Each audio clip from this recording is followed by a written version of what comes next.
बिस्मिल्लाहिर्रहमानिर्रहीम। Dear students, अस्सलाम वालेकुम। This is doctor Numan Askar, subject specialist biology, division public school and college Sahiwal. मैं आप सबको division public school and college Sahiwal की ऑनलाइन क्लासेस में खुशामदीद कहता हूं।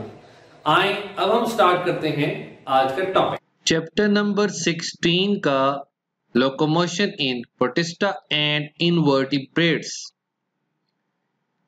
तो सबसे पहले हम लोकोमोशन इन पैरामीशियम को डिस्कस करेंगे। तो एज यू नो कि पैरामीशियम में सीलिया जो है वो प्रेजेंट होते हैं और उसकी जो मूवमेंट होती है उसको हम सीलियरी मूवमेंट कहते हैं। Paramecium move with the help of cilia, this is called ciliary movement. Cilium का आप देखेंगे structure, there are short thread like extensions होती हैं, धागे नुमा एक्सटेंशंस होती हैं, छोटा साइज होता है सेल मेम्ब्रेन में। ये आप देख सकते हो इस डायग्राम में, you can observe over here कि ये सीलिया प्रेजेंट होते हैं इन द पैरामीशियम। अब ये शेप ऑफ सीलिया को डिस्कस करेंगे। लेंथ जो सीलिया की है वो रेंज करती है from many microns to many 100 microns and the diameter varies from 0.1 to 0.5 micron. तो ये आप ऑब्जर्व कर सकते हो, ये सीलिया की शेप है। तो here you can see the shape of internal structure of cilia, जो हम नेक्स्ट स्लाइड में डिस्कस करते हैं। तो ये स्ट्रक्चर है जिसमें cilium consist of 9 peripheral double fibrils. Here you can see 1 2 3 4 5 6 7 8 and 9 peripheral double fibrils हैं, giving the appearance of 8-shaped figure. Here you can see 8-shaped figure and 2 central smaller fibrils are present. All these fibrils run longitudinally through the cilium, यानी कि cilium की पूरी length में ये fibrils present होते हैं। These are covered with the extension of the membrane. Here you can see that these are covered with the extension of the membrane. अब ये सीलिया जो है इसके अंदर ये जो पेरिफेरल फाइब्रिल्स हैं ये वर्क कैसे करते हैं। Exact mechanism of सीलिया movement is not known. 1955 में जो ब्रैडफोर्ड है उसने सजेस्ट किया था जो मूवमेंट ऑफ सीलिया है ड्यू टू साइमल्टेनियस कॉन्ट्रैक्शन और sliding of double fibrils in 2 groups, और ये one after the other, that is effective stroke and recovery stroke. तो सबसे पहले हम इफेक्टिव स्ट्रोक को देखेंगे। 5 आउट ऑफ 9 यानी कि 9 में से जो 5 है डबल फाइब्रिल, जब वो कॉन्ट्रैक्ट करते हैं और slide simultaneously with the result that cilium bend कर जाएगा और शॉर्ट हो जाएगा, इसको इफेक्टिव स्ट्रोक कहते हैं। Here you can see this is the effective stroke, जहां पे जो ये डबल फाइब्रिल्स 1 2 3 4 जो 5 डबल फाइब्रिल्स हैं 9 में से वो कॉन्ट्रैक्ट कर जाएंगे और स्लाइड करेंगे साइमल्टेनियसली, सीलियम बेंड हो जाएंगे और शॉर्टन हो जाएंगे। जबकि रिकवरी स्ट्रोक में 4 आउट ऑफ 9 जो डबल फाइब्रिल्स हैं वो कॉन्ट्रैक्ट करेंगे और cilium becomes straight. Here you can see the cilium is becoming straight, इसको रिकवरी स्ट्रोक कहते हैं। एक्शन जो होता है सीलिया का वो कोऑर्डिनेटेड होता है and all the cilia beat together in a sequence to propel the animal in one direction। तो तमाम सीलिया एक ही डायरेक्शन में एनिमल को मूव करवाते हैं और उनका जो फंक्शन होता है, जो एक्शन होता है वो कोऑर्डिनेटेड होता है, यानी कि उसमें आपस में ताल्लुक होता है। अब ये जो मिस्टेक करते हैं बच्चे यहाँ पे, वो यहाँ पे ये मेंशन कर देते हैं कि 4 आउट ऑफ 9 सीलिया। तो एक सीलियम की बात हो रही है, उसके अंदर जो डबल फाइब्रिल डिस्कस हुए उसकी ये बात हो रही है कि जो इफेक्टिव स्ट्रोक और रिकवरी स्ट्रोक में रोल प्ले करते हैं। अब एनर्जी कहां से आती है इसकी मूवमेंट में? पैरामीशियम स्विम करते हैं against water. The energy for the movement of सीलिया is provided from the ATP. जो एंजाइम प्रेजेंट होते हैं सीलिया में वो ब्रेक करते हैं एटीपी को, ताकि जिससे एनर्जी रिलीज हो सके और इस एटीपी की मदद से जो पैरामीशियम है वो मूव कर सकता है in the water because it is a fresh water protozoan. Next देखते हैं locomotion in amoeba. The movement of amoeba takes place by means of pseudopodia. Pseudopodia जिनको फॉल्स फीट भी कहा जाता है, pseudo means false, podia means feet, false feet. तो ये finger like projections हैं जो थ्रो करते हैं in the direction of flow of the cytoplasm. जिस डायरेक्शन में साइटोप्लाज्म मूव करेगा उसी डायरेक्शन में सूडोपोडिया अराइज हो जाते हैं और बॉडी उसी डायरेक्शन में मूव करती है। Exact mechanism of formation of pseudopodia still debatable, यानी कि अभी भी इस पे बहस जारी है, अभी भी इस पे रिसर्च जारी है। तो here you can C cytoplasm जहां पे मूव कर रहा है वहीं पे सूडोपोडिया अराइज हो रहे हैं। तो दैट इज द न्यूक्लियस, और ये देखिए ये सूडोपोडियम यहाँ पे अराइज हो गया। नेक्स्ट देखते हैं लोकोमोशन जेलीफिश। जेलीफिश जो कि अम्ब्रेला लाइक बॉडी होती है जिसको बेल कहा जाता है। Here you can see this is the bell. First of all क्या होगा, वाटर एंटर होगा इस बेल में और फिर ये बेल कॉन्ट्रैक्ट कर जाएगी, या जैसे आप देख सकते हो ये बेल कॉन्ट्रैक्ट कर गई। Water is forced out like a jet, water यहां से जेट की तरह फोर्स करेगा और इसलिए इस मूवमेंट को जेट प्रोपल्शन कहा जाता है। ये एक्सपेंशन को शो कर रहा है और जब इसके अंदर पानी फिल हो रहा है और जब कॉन्ट्रैक्ट करेगा तो पानी इसमें से जेट की तरह निकलेगा, जिसकी वजह से इसको जेट प्रोपल्शन कहते हैं। अब लोकोमोशन अर्थवर्म को देखते हैं। अर्थवर्म में स्ट्रक्चर देखेंगे, जो अर्थवर्म में एक्कॉर्डियन लाइक मूवमेंट होती है, जिसमें ये जो लोकोमोटरी ऑर्गन है उसे कहा जाता है seta, and the muscles both are involve in the movement. Accordion like movement, like wriggling like movement.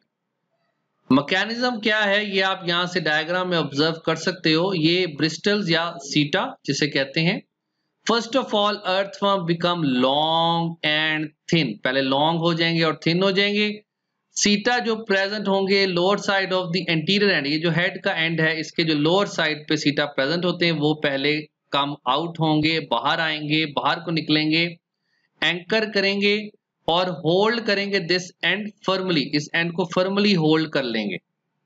फिर उसके बाद क्या होगा कि जो लॉन्गिट्यूडिनल मसल्स हैं वो कॉन्ट्रैक्ट करेंगे। Here you can see longitudinal muscle contract in this region और सर्कुलर मसल जो है वो रिलैक्स करेंगे।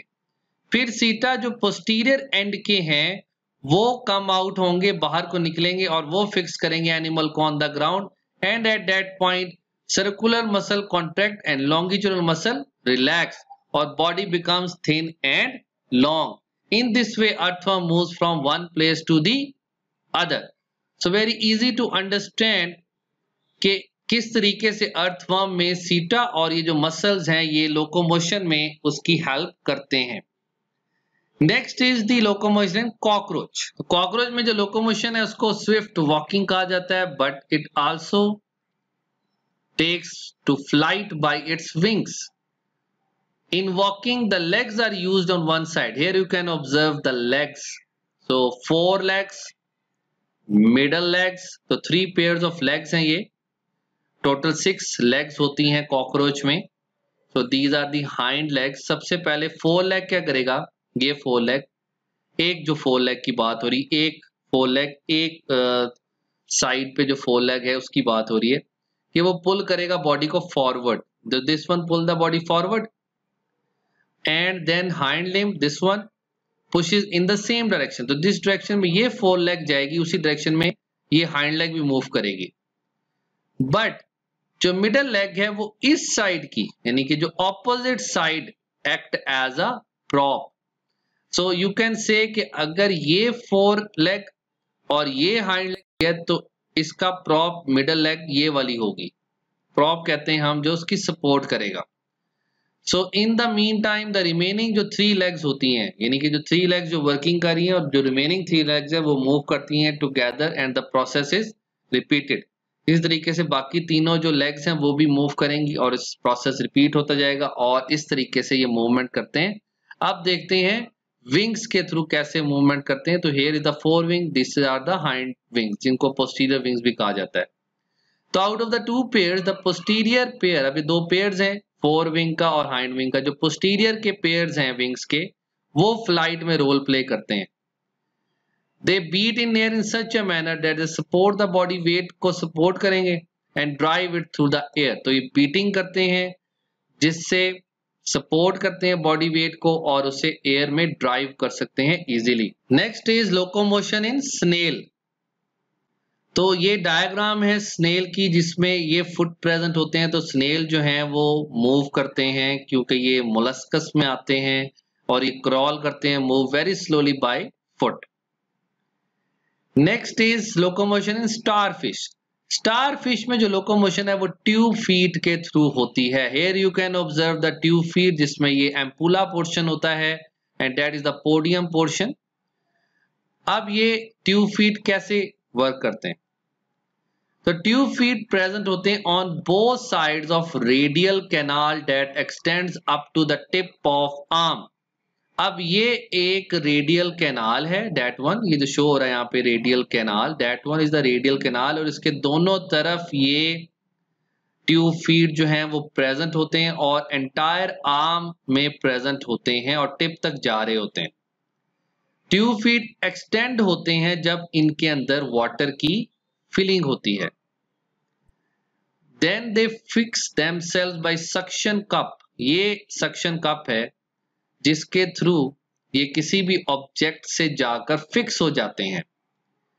Letter on they shorten and pull the body in this direction. फिर ये शॉर्ट हो जाएंगे, इनका साइज शॉर्ट हो जाएगा और ये बॉडी को उसी डायरेक्शन में पुल करेंगे।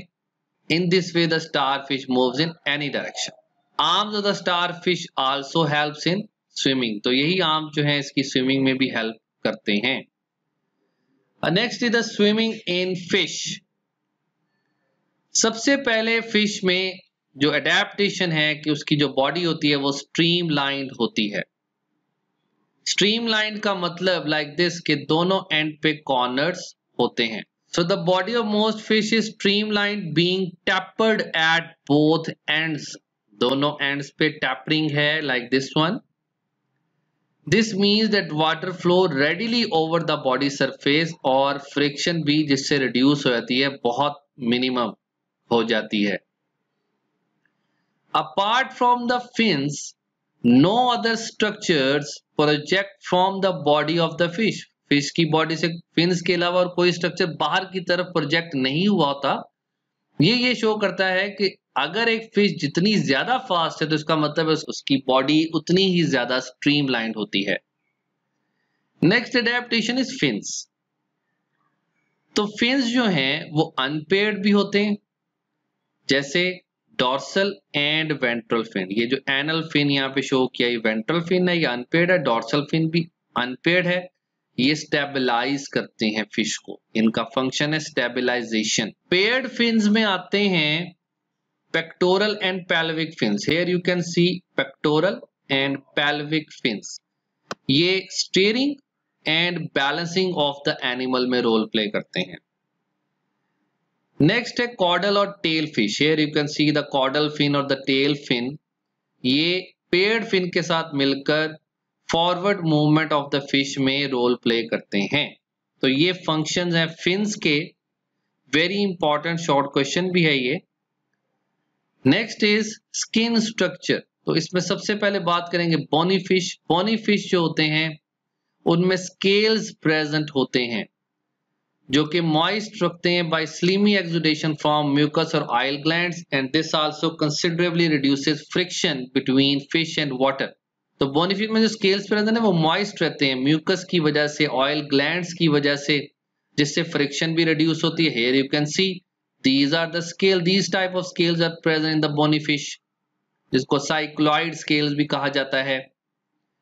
और जो कार्टिलेजिनस फिश हैं उसमें डर्मल डेंटिकल्स होते हैं जो भी मॉइस्ट रखे जाते हैं। डर्मल डेंटिकल्स जो कि म्यूकस और ऑयल ग्लैंड से मॉइस्ट होते हैं और फ्रिक्शन को रिड्यूस करते हैं। Here you can see the dermal denticles, जिनको प्लेकॉइड स्केल्स भी कहा जाता है। तो अब एक असाइनमेंट आपको दी जा रही है। What is jet propulsion? What are fins? Explain functions of fins. What is pseudopodia? Explain mechanism of tube feet. Explain locomotion of earthworm. So this is the end from my side. Thank you very much and Allah Hafiz.